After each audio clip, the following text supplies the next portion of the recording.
like to pay a couple respects to the people that made me what I am today. Docking gear. It's all my love. It's all my love. The quiet man. It's all my love. What I'm talking about today is the assassination of Kim Jong-Nam. So I'm gonna spoiler alert. Kim Jong-Nam is no longer with us. He was murdered, assassinated in 2017, which was, I mean, in America, this was like weeks after Donald Trump had become president. So half of the country in America was apoplectic that Trump was taking power.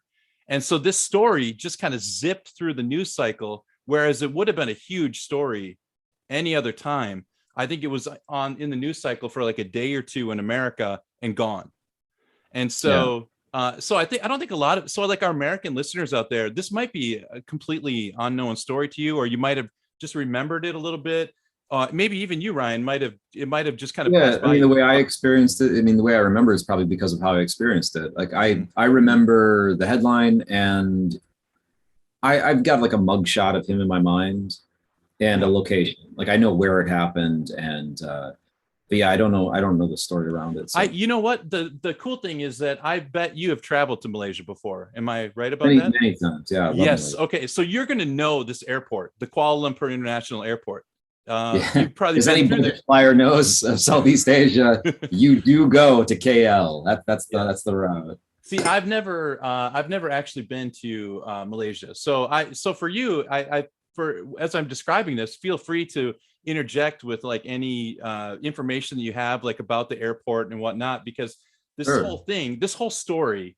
I've slept there several times. Oh man, this story that I'm going to tell you today about the assassination of Kim Jong-Nam is, it's like the movie Ocean's 11, except instead of stealing, $100 million, they murdered the brother of the president of North Korea. It's a darker ending, but I mean, it is much darker, but it's fascinating how they pulled this off. So I will go ahead and start with I just want to give you guys like a quick background of Kim Jong-Nam. So he was born in 1971, May 10th. And then he passed away on the 13th of February, 2017, which is the day of this story that I'm going to tell right now took place. He was he spent his younger years in Moscow and Switzerland. So he went to like a Swiss boarding school. Like Kim Jong-un was in Switzerland too, right? Yeah, I think so. That's right. I think Kim Jong-un, but they two have never met before. That is the ancient practice. Really? Yeah, was to keep the sons, the heirs, possible heirs, should not meet ever. So they did not know each other. That's crazy. I know, it is crazy. I mean, just hang on. Let's pause right there for a second. Okay, one. It's like nuts to have never met your brother or sister, because that happens in life. People get adopted, there's events, whatever it might be, but intentionally separated. Right. Like it could be, you could know your brother, but you're not allowed. So, and you probably grew up knowing that. You probably grew up knowing like I have a brother and I'm being forbidden from knowing my brother. Yeah. And then also stacking on top of that, like palace intrigue, like this is like big heir to a fortune. Yes, that's insane. I didn't know this. Well, it's really fascinating, actually. How I think this goes back to like a Joseon dynasty practice, where heirs to the king would not be like if the king had a mistress and a child. And those children would not commingle. They would the two sons would be kept separate. And so this, according to what I read, this is like an ancient practice. This goes back, thousands of years. So I'm assuming back into the dynastic, tradition, which is so bizarre to see it practiced in modern day politics. But it's in our lifetime. This all happened. I mean, he was born in 1971. He was. So educated in Switzerland, but he had an artistic. They said his temperament was similar to his father. So Kim Jong-il was the son of Kim Il-sung, and Kim Il-sung was the first leader. So it's you have a Kim Il-sung, Kim Jong-il, and Kim Jong-un is the current leader. And Kim Jong-il loved movies. and films, and so did Kim Jong-nam. He also had, and so when he was a child, Kim Jong-il built him a small movie studio where he could make films, like you do, like, hey, you want a movie studio, son? Yeah, sure. I'll give you a director. You can have a DP. No, I mean, it's kind of funny how, and there's another son as well, which this was really interesting. So I'm just looking at I have a photograph here of the family tree. And so Kim Jong-il had several wives and mistresses over the years. And so and Kim Jong-nam was the son of one of his mistresses. And he was also educated abroad because Kim Il-sung did not approve of that relationship of mistresses. Oh. And so Kim Jong-il kind of hid that from that son from his father, tried to keep him separated until, I suppose, his father passed away. But Kim Jong-nam, so Kim Jong-il had 5 children. Apparently, Kim Sul-sung was a daughter born in 1974, and Kim Jong-nam born in 1971. So those two are the oldest. They're still the half brother and half sister. But the sister, the Kim Sul-sung, I don't really hear about her, I don't think. But according to this chart, it says she was Kim Jong-il's favorite daughter. But right now, I think Kim Yo-jong is the one that's really, close to Kim Jong-un, because they're brother and sister. They were closer. Kim Jong-chol was born in 1981, and he was also kind of in the running for heir, but he didn't show any desire to be president of North Korea, which disappointed Kim Jong-il, because his son, he's like, well, you're my, if I'm not going to choose Kim Jong-nam, you're the next oldest is Kim Jong-chol. And Kim Jong-chol preferred to hang out in his room and listen to Eric Clapton and play the guitar. I like that. I relate to that, man. I relate to that. Just like leave me alone. Leave me alone. I'm going to be up in the palace. Maybe not Clapton, but yeah. I was just thinking, like, if this guy had become, president of Korea, leader of Korea, Kim Jong-chol, maybe we could have, Layla diplomacy or something like that, just like once a year, Clapton has to perform Tears in Heaven in Pyongyang, with great fanfare, and everything else is that's the only that's the only condition at the UN. It's just like, right, Clapton for one night. We're good. Yeah. We're good. New Year's Eve, Clapton, Pyongyang, and we're all good.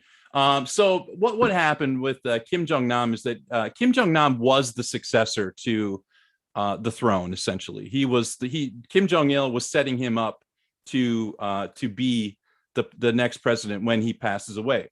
In 2001, I think this story is kind of well known among people that are a little bit interested in Korea and North Korea, South Korea, and stuff. And Kim Jong-nam, he went to Japan with an illegal visa and tried to sneak into Disney World. And he got caught.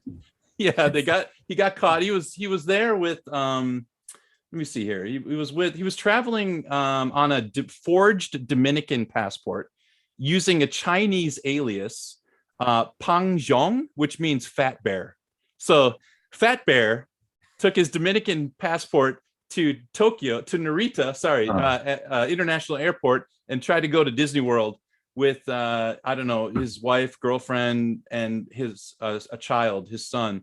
And man, that's just the same as like you and I trying to use our fake IDs, right, get into a bar or something. Yeah, when we were 19, get a six-pack. Yeah, you just you make a fake ID, you go to Japan, try to get to Disney World. The funny thing is, this is a 30-year-old guy. So Disney World, it was an embarrassment to North Korea.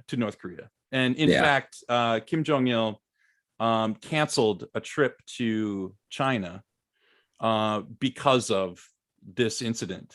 Wow. So Yeah, it really, which it is a really big deal was for them. Yeah, Yeah. and I think it's that event which caused him to lose favor in Kim Jong Il's eyes, and so and this is something I didn't know. Part of the Kim's power is very dependent on the military in North Korea, keeping the military happy. That's where Yeah. their power center is located, in the military, and so that's why you'll see them lash out from time to time. They sunk a ship, killed some South Korean sailors, a submarine. These are all actions that are supposed to build support with the North Korean military, and solidify support. And so when they I think it was I think in 2000, I can't remember when the sinking of the South Korean ship in 2010 was part of Kim Jong-il's attempt to secure a succession for Kim Jong-un. And so Kim Jong-nam was out, Kim Jong-un was in. And so Kim Jong-nam ended up actually getting exiled to Macau, to China. And so he was exiled from North Korea. He had to leave. And as a matter of fact, there were several attempts on his life that failed before the one that was successful. And so there was one in 2006, I believe, in Hungary. There was an assassination attempt in Hungary, and but it was botched. Like they were able to prevent it from happening, and it created a kind of problem between the country and North Korea. They didn't appreciate that happening. But there was kind of with the rise of Kim Jong-un, there was basically a warrant like on his head, like, kill this guy. I want him gone. Because Right. And I was trying to figure out, like, I was trying to do some research, like, why did he want to kill him so badly? Was it just to show his power and his strength? And I came across something that was really interesting. In China, the Chinese government I don't know this for sure, but I'm imagining they kind of supported him a little bit and protected him, because they thought that if if North Korea falls, they need somebody that they can install that could be there. Oh, yeah.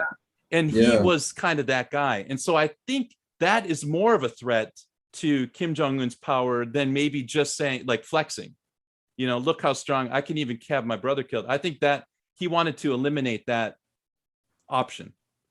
And so I found that really, really interesting. And so, it's just a lot of politics, political, games being played, gamesmanship. And so, and it's all such high stakes. I mean, it's literally life and death for these people. So in a way, I'm sympathetic to being a member of the Kim family, because you're born into this chess game where you literally, if you make the wrong move, you're dead. Yeah. And imagine this. Yeah, and I wonder what his brother, like, picture from his perspective, which I know nothing of, but you're in line for succession, and then what appears to be one moment of folly, perhaps, like, dad was pretty pissed off for a while, whatever, but that's the narrative you just made, is it's this incident, you're sidelined, get out of the country, and where are you going to go? You end up kind of in and around China, massive global superpower. One phone call from anybody in, authority in China saying, hey, I want you on retainer. Yeah, that's what I think. Yeah. We'll give you a stipend to stay alive. And, what are you going to say? What are you going to say? You got no family. You've been kicked out of your country. You don't even have a country anymore. Right. You don't have a passport. Like, what are you going to do? The thing is that I think that he might have had, I couldn't find this for sure, but I think he might have been given some, like, smaller duties, like business. He was able to set up some business deals. He was kind of a playboy, wives, mistresses. Yeah, but let's say it's even gambling. that. Let's say Mhm. it's even that he still is allowed, like, let's say he's not completely like a full-on exile from North Korea, but you were about to be like, king of the world, and now Yeah. your bro's gonna take it over that you've never met. And right. So you have no, you've been sidelined massively, and then this massive world power comes to you and says, hey, we'll take care of you for now, and in the event that North Korea falls, which, I mean, come on, let's look at this problem over here. This is probably going to happen. Yeah. Like, we'll throw you right in first place. Just let us puppet you. That's not such a hard pill to swallow. That's not such a hard story to believe, is what I mean. It's not. It's not. It doesn't sound crazy to me. It was actually. It seemed like the most rational thing that they could do. I mean, it was like it was like a gift almost to them in a way. It's like, we have this. You can't know for certain. This is all like speculation. But I'm sure. I'm if poli sci professor in Seoul National University is probably crawling in his skin right now, ready to So please forgive me. I'm not an expert on this, but China will see you in the comments. Yes. So he's exiled, and Kim Jong-un is I think he was protected as long as his father was alive. Essentially, as long as Kim Jong-il was still in power, I think he could kind of float around in Macau and China and just drink and gamble and party, and he was okay. But when Kim Jong-il passed away, it got really dicey for him, and there were two attempts on his life that failed. But he was so stressed out by that, he wrote a letter to Kim Jong-un begging him, please, brother, stop trying to kill me, please, because he said, you can't live. The only way to escape this feeling is suicide. That's what he said in this letter to his brother. It's like this feeling of being hunted, not nonstop, perpetually wondering if now is the time I'm going to be killed. It was driving him crazy. And if you see him, he looks like a wreck. He's very overweight. He says that his father wouldn't let him succeed because he was too pro-capitalist and wanted to reform North Korea. But that's kind of convenient for him to say. Sure. It's like, would you have done that if you had taken power, or would you have been drunk on the power of running that whole country? So we can never know the answer to this, but I'm judging by his like history and stuff, I'm suspicious that he would have reformed North Korea, or that he would have been able, that he even would have had the strength or the wherewithal to do it, because I think it would be a very dangerous proposition anyway. Yeah, I mean, I remember the story. I mean, I was here when you were here, and Kim Jong-un took the step up. And I remember there was the murmuring of optimism at that time, about cooler heads. But I think what happens in that situation, again, I'm not, poli-sci right. Experts, again, see you in the comments. Let us know. Come on the show, teach us. Yeah, sure. Straight me please, it'd be amazing. But I think in a situation like that, it's not a one-man show.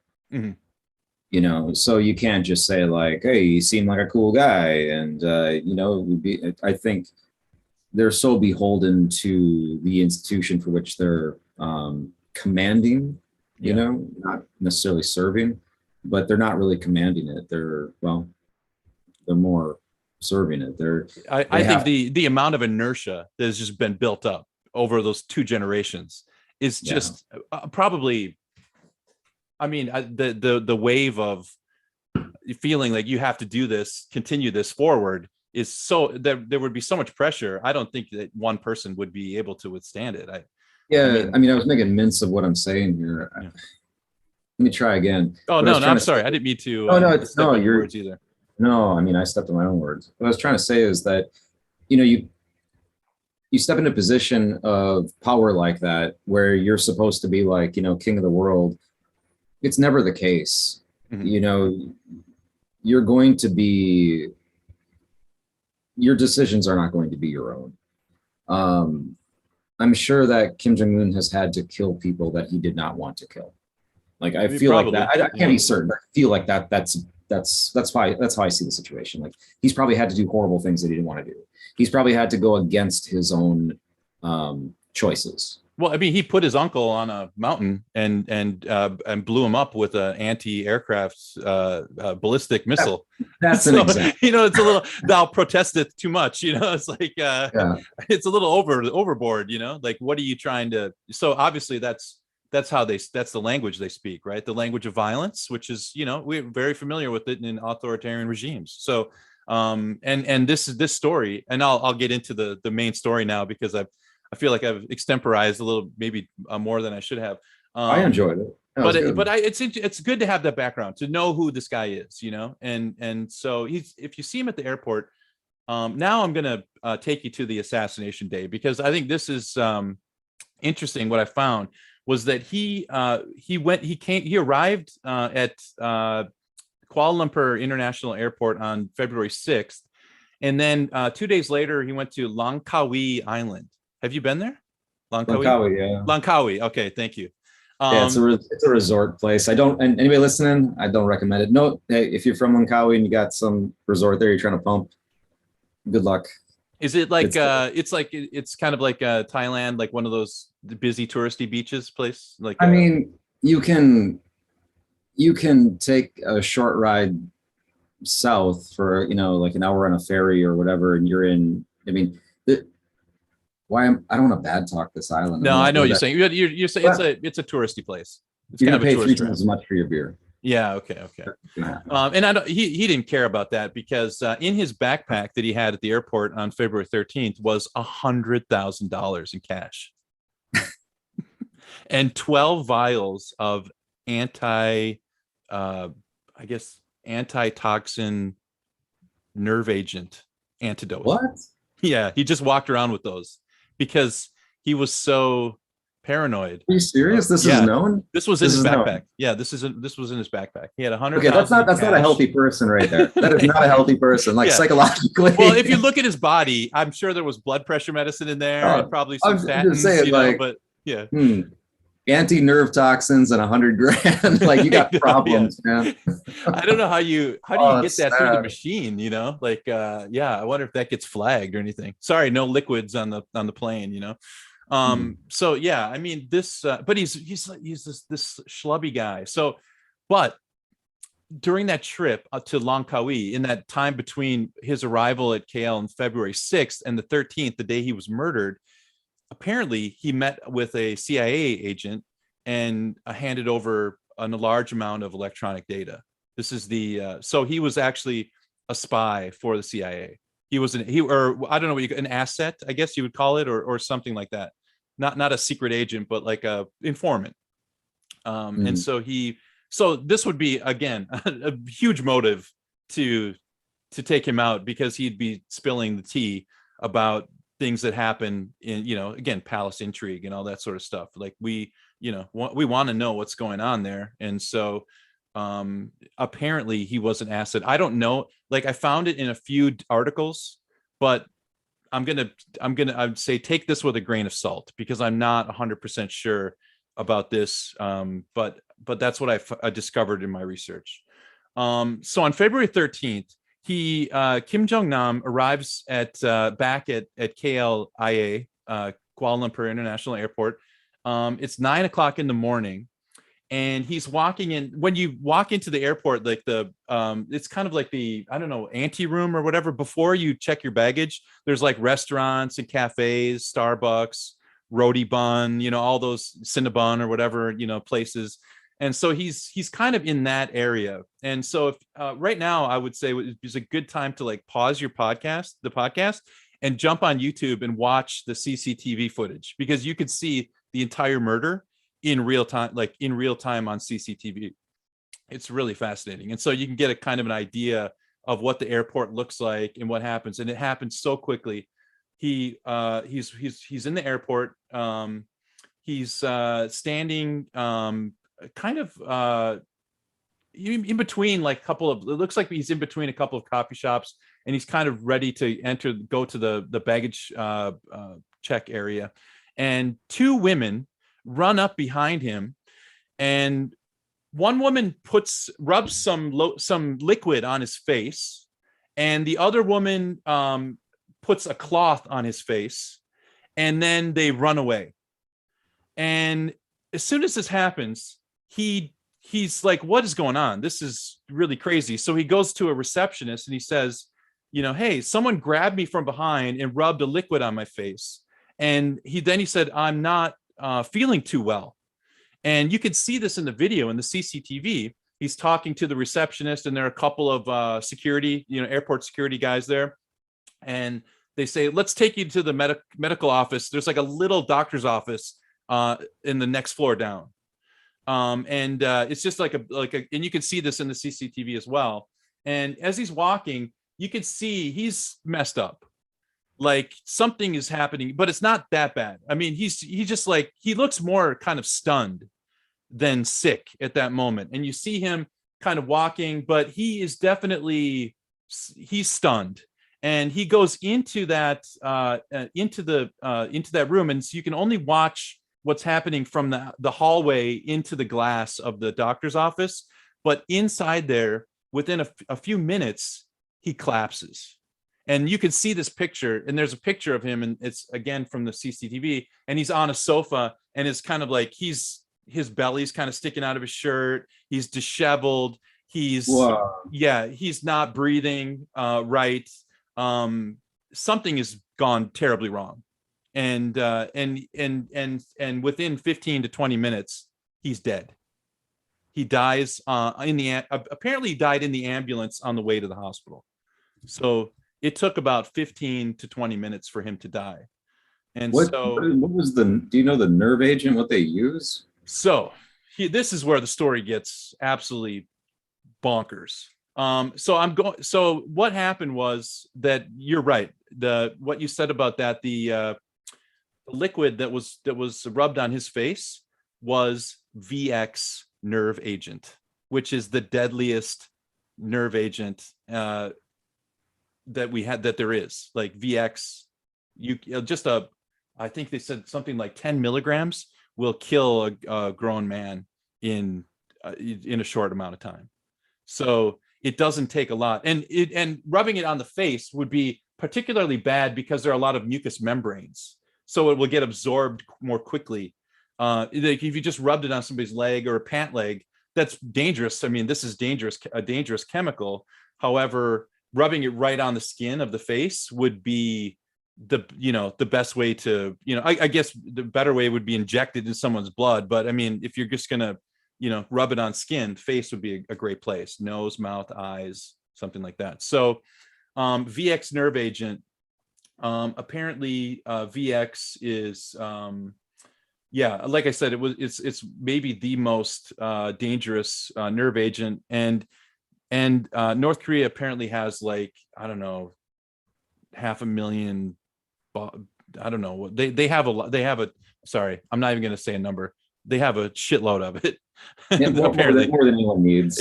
more VX than any country needs.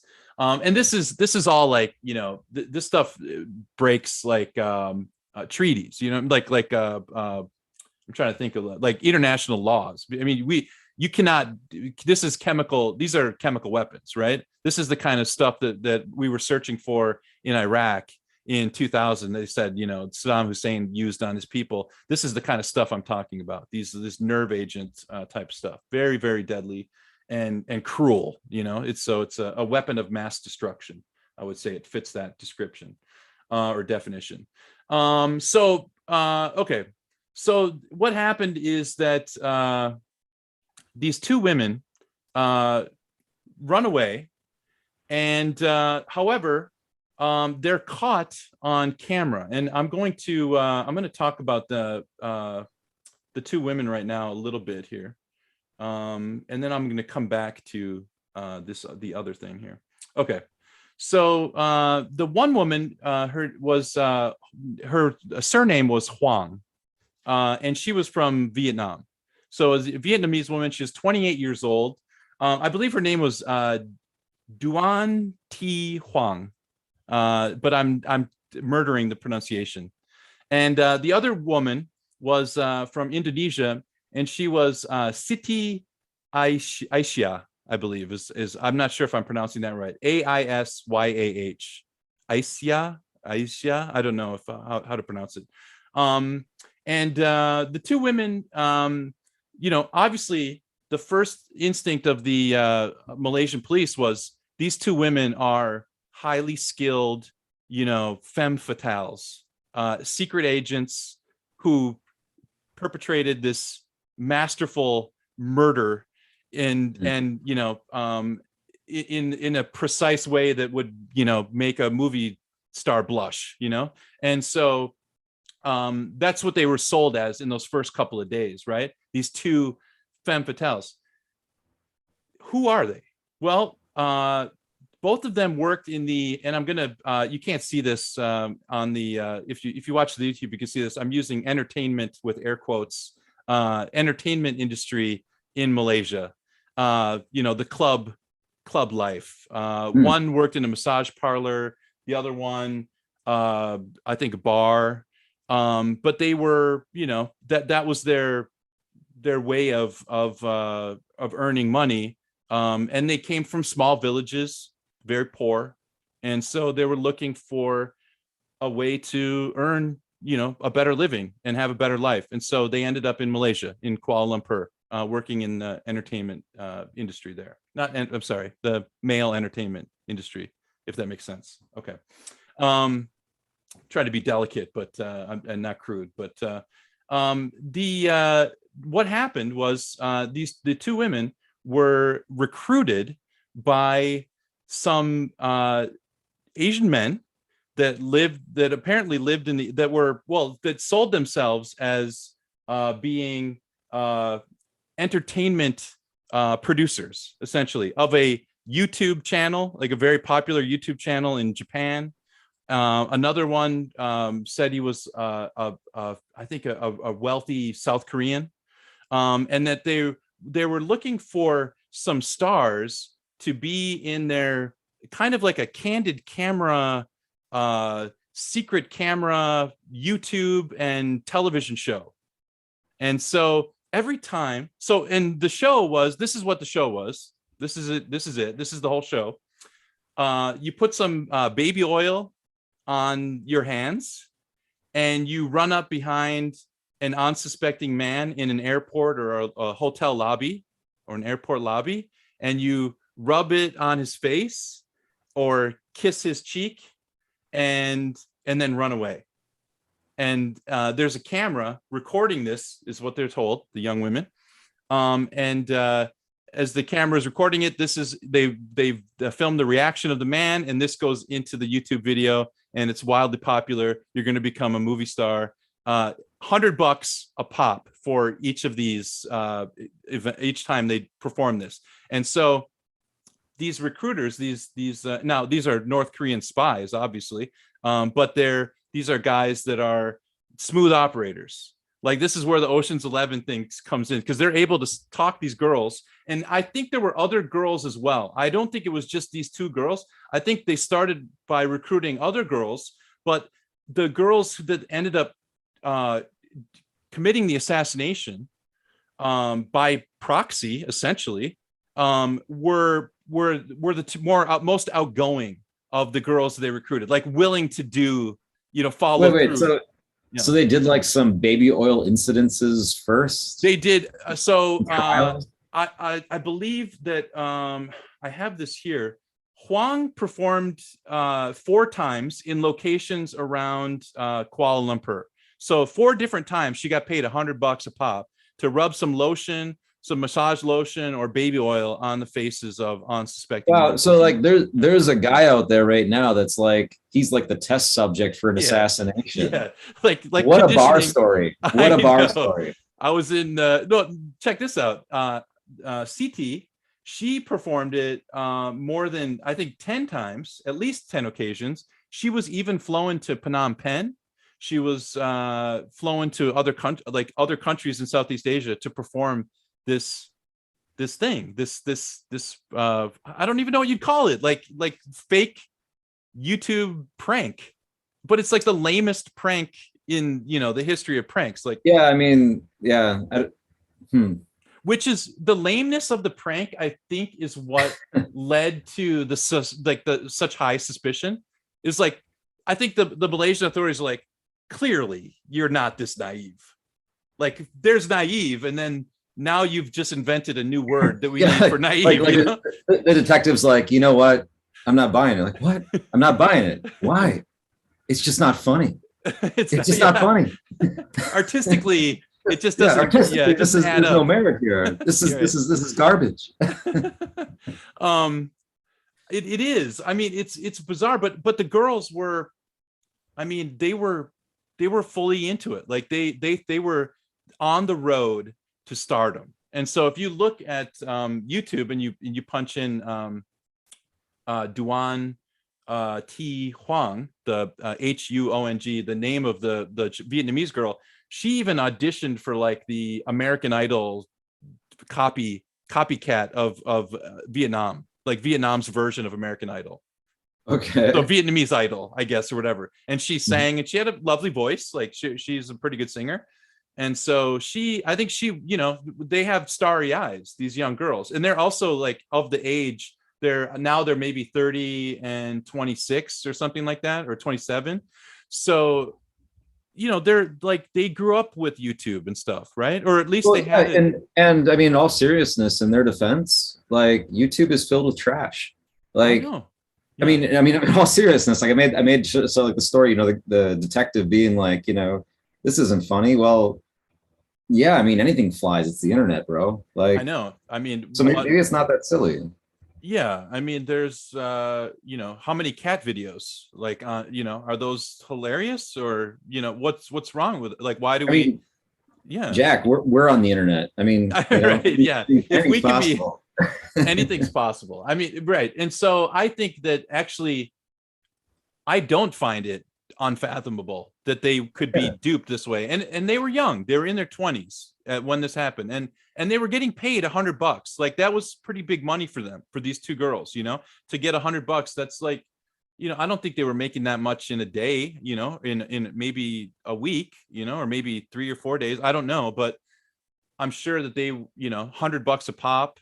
It was good money for them, to just do a couple of pranks, and it was exciting, and they felt like stars, like they were, and these guys were sweet talking them. And so when the two girls met at the airport, when they did the final performance, we'll call it, which was, essentially, well, anyway, that was the first time that they had come in contact with each other, the two girls.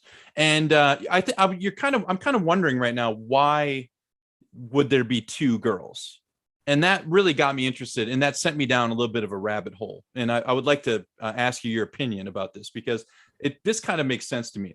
Now, when it comes to the nerve gas agent, there's this idea of like this biochemical agent. So they put some of the chemicals on Sidi's hands, and then the reactive agent is like on the handkerchief in Huang's or Duan's hand.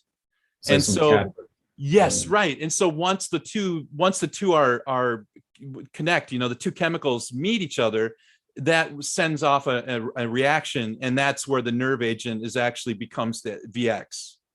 So, in like a super simplistic form, one has the V, one has the X. And yeah, but man, I didn't think of that, but that makes a lot of sense. Like, if you got something like the way you described it, you're like, in 10 minutes, he's flat out, he's gone, he's dead. That's wild. That's why I was like, man, is this real? Like, Yep. It would make sense that they would want to have some sort of delay on that, some sort of separation, some like, keep the match in the fuse, because it's one thing to have one single assassination and then have to deal with that, like, kind of, international political fallout that deals with that.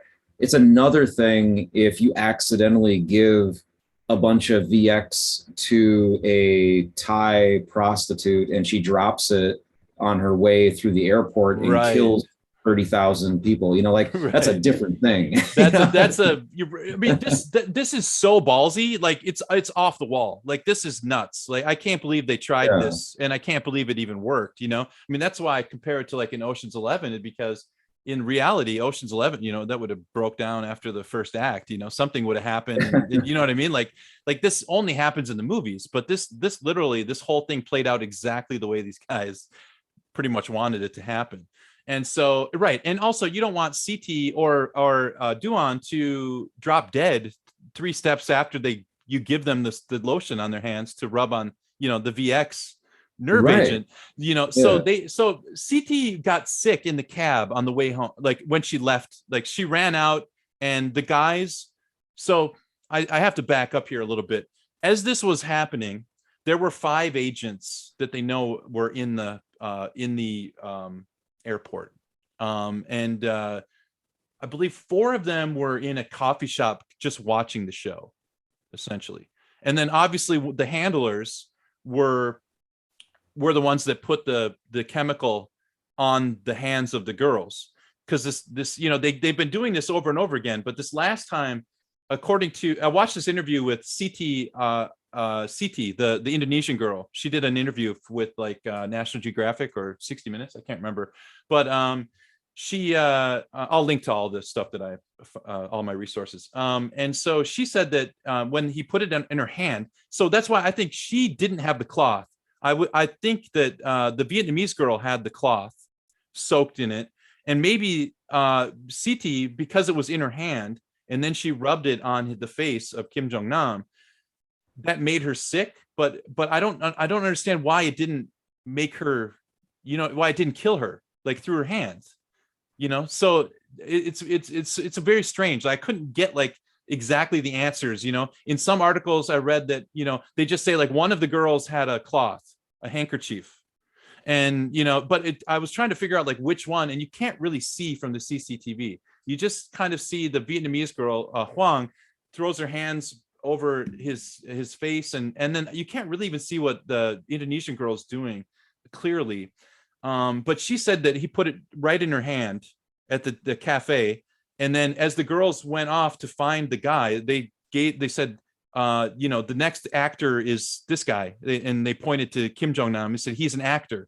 He's participating in this little skit that we're doing, this performance, and he's the guy you're going to go after. And so the girls, went and got him, and the Korean guys that were at the airport, the handlers, were watching it, and in fact, you can see at the medical center as Kim Jong-Nam is dying, one of the secret agents walks right by with carrying his suitcase, rolling on the ground, and he looks in the glass to make sure the job was done. That's how meticulous this was. I mean, you had lookouts, you had handlers, they even had this guy make sure that everything had gone according to plan, that he's dead, so that they didn't need to do another guns a-blazing or whatever. I don't know what their backup plan was. Thank God nobody else got sick or hurt from this. Like it was just Kim Jong-Nam, and so yeah, and so I recommend people watch the CCTV, because it's so dark. Like when you see this guy walk by, and you could totally tell who but he's cool as a cucumber. Like he's just rocking right by, just going through the airport. And so these guys, four of the handlers, or 4 of the guys in this, we'll say this team, the squad, jumped on a plane. They went to I think they went to Jakarta, and then they went to, I can't remember where they went, but they went to 4 places. They might have gone to Dubai, and then they went to Vladivostok, and then they went to Pyongyang. And so 4 of them got out of their airport scot-free. They were back before they could even figure out who these guys were, or what their actual names were. They were already in Pyongyang celebrating, drinking soju. They're stars, right? Like they probably are famous in that country, I imagine. Yeah, it sounds like it'd be quite the mission to pull off. I never knew this story, and now I mean I'm feeling bad for him. Like I mean, Yeah, obviously yeah, he's assassinated, but I keep thinking about what you were talking to him in Langkawi, like with a backpack with 100 grand yeah, and anti-nerve agent. Like I've backpacked a lot around the world, and when I was younger, I spent longer periods of time solo traveling. You meet other travelers and stuff. Everybody's got like your backpack, which is like your house that you're yep. wearing. And my backpack was never more than 10 kilos, usually around 8. So I traveled pretty light, but still, I mean, that was enough for me. And then I'd have like, maybe I'd have like my guitar with me or like a ukulele or something, some handbag or something. But anyway, it's just like a very minimal get up. I just Googled 100 grand in $20 bills. That's 5K. That's basically my backpack. Right. Like, Yeah, so yeah. plus the anti-nerve agent, Right. He's just got these imagine little, like some guy I meet, like, what's in your pack, bro? It's like, I've got like my swim trunks, my snorkel, and he's got like, 100 grand cold and cash and the antidote to like VX nerve agent. Now, what I don't understand is why Like, he are didn't you drop okay? his bag immediately, and I would just start shooting myself with the antidote. You know what I mean? I wouldn't have messed around. Like, okay, it's a liquid. All right, I'm going. Maybe I guess maybe he just couldn't imagine that was happening, or he was so stunned, because he really looks stunned. Like he's really just kind of staggering down the Yeah. stairs, down the escalator, and if you see him in that chair, it really is a pathetic sight. Like it's sad. He's just laid back and just splayed out. He's messed up. And So what's Malaysia's reaction to this? what happened was essentially after the 2018. Do you remember the summit in Singapore between Donald Trump and Kim Jong-Un? Yeah, barely. This was a pretty big deal at the time, because, like you said, in the time preceding that, there was a lot of saber rattling, especially if you Yeah. live on the peninsula right now. Like here at that time, it was like there were politicians in America saying, let's just bomb Pyongyang. And like, let the chips fall. Whatever happens to Seoul, que sera. Got to get rid of this dictatorship. Well, I mean, it worked great in Iraq, right? I mean, nothing bad ever happens when you knock out a dictator. So I mean, it's just like it was ridiculous time. So we needed some like diplomacy, and we actually got like a good result from Trump. Essentially, I mean, it hurts me to give him credit. You know what I mean? Like as much as any, I guess lefties out there, but I will, because he did cool that off, right? I mean, that was a situation that was very close to being catastrophic, and ended with them like saying they were writing letters to each other, essentially. So whatever it takes, like I'm happy with, like if you can cool it off, like diplomacy is always a better choice in my opinion. And so Malaysia used this moment to compliment Kim Jong-un and said, his willingness to reach out and talk with the Americans has shown that he's, willing to, open up a little bit or whatever. And so North Korea let those guys go. And there was, the exchange of, the Malaysian. Oh, okay, so that's how that tied together. Yeah. Okay. Yeah. So they were able to, be able to cool that whole thing off. And all that Malaysia was left with were the girls. And so all of this ended up on their heads. And you could probably tell me, or our audience, what is the penalty in Malaysia for murder? There's only one sentence. Yeah, that's a no-brainer. Yeah. So there's no such thing as like, 30 years, parole in 25 or whatever, good behavior. There's none of that stuff. They hang you. And so these girls were staring down the barrel of a death sentence. And what happened eventually is that they were able to convince the city, the Indonesian girl, they were looking for some way to better relations between Indonesia and Malaysia are good trading partners and have good relations. And so they let her go. They just let her off. But they didn't let Huang off.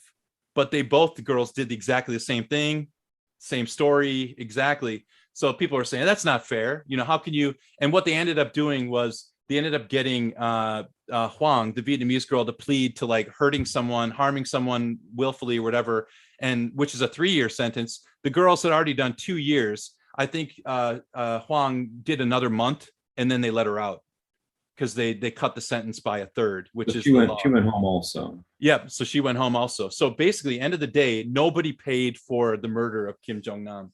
Obviously, Malaysia would disagree with this because it would make the prosecution's office look bad, or prosecutor's office, but they needed a fall guy. We need somebody to pay for this. And so we're going to put it on these 2 girls. And I think they were their story was too genuine. Like they really were these like naive girls that were completely used by these agents. Or it's too obvious and it's too sad. Like, yeah. It's how can you, even if you willfully want to, paint it that way, you want to lie and just go with that. How can you straight face say it? It's absurd. Yeah. It's so obvious. And I just don't think I don't think diplomatically it would have made sense to hang the Indonesian girl, because it would just, like, I think their hands were tied diplomatically. And then also, I think it just became so apparent that the real, masterminds behind this assassination, this murder. And so you have you're basically an impossible situation. And so you need somebody to pay for it. Well, let's put it on these 2 girls, but they're just too young and naive and sad. And so it just ended up being a big empty feeling where no one pays for it. I mean, they get away with it, Anyway, that's the story of Kim Jong-Nam. And I apologize for being long-winded today, but it was a lot to get out. And no, I mean, like I said, I wanted to come in cold and like learn the story from you. I mean, I could have spent a bunch of time Googling and stuff prior, but I thought it'd be kind of fun to just to go into Storyland. You did a real good job to talk about it years later, subjects like this, because it humanizes the characters. Like it's easy just to say like, oh, it's Kim Jong-un's brother, fuck that guy. Like, yeah. I mean, I seriously, I can't get the image out of my head of him running around with a backpack with cash and death vials. Like, Jesus. Yeah. Could you imagine this? And then the way he goes out. This is his life, man. Like his life was worrying about his family getting killed. His life was worrying about his son getting murdered. His life was worrying about himself getting murdered. And it could happen at any time. And exactly his worst fear happened. Yeah. We could do a whole patch on the Khashoggi murder. You know what I mean? Like that, MBS, Saudi Arabia. I mean, the same thing. It's like same story, different place. Yeah. Well, I mean, we'll get ourselves canceled in one country at a time. So cancel in North Korea. Cancel North Korea, right? Yeah, we'll start with Saudi Arabia next week. Yeah. All right. Thanks for hanging in there for this long patch. I appreciate it, Ryan. Thank you so much, man, for letting me tell the story. And you guys can go to our website, theseoulpatch.com. You can send us an email, theseoulpatch@gmail.com. And you can watch us on YouTube. If you could do us a favor, give us a positive review on Apple Podcasts. That really helps us out. And we'll see you next week. Thanks, everybody. Good night. Good night. Take care. Later.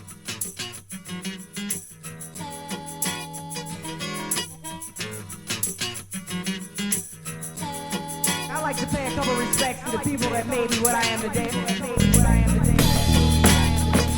Docking gear. It's all my love. It's all my love. The quiet man. It's all my love.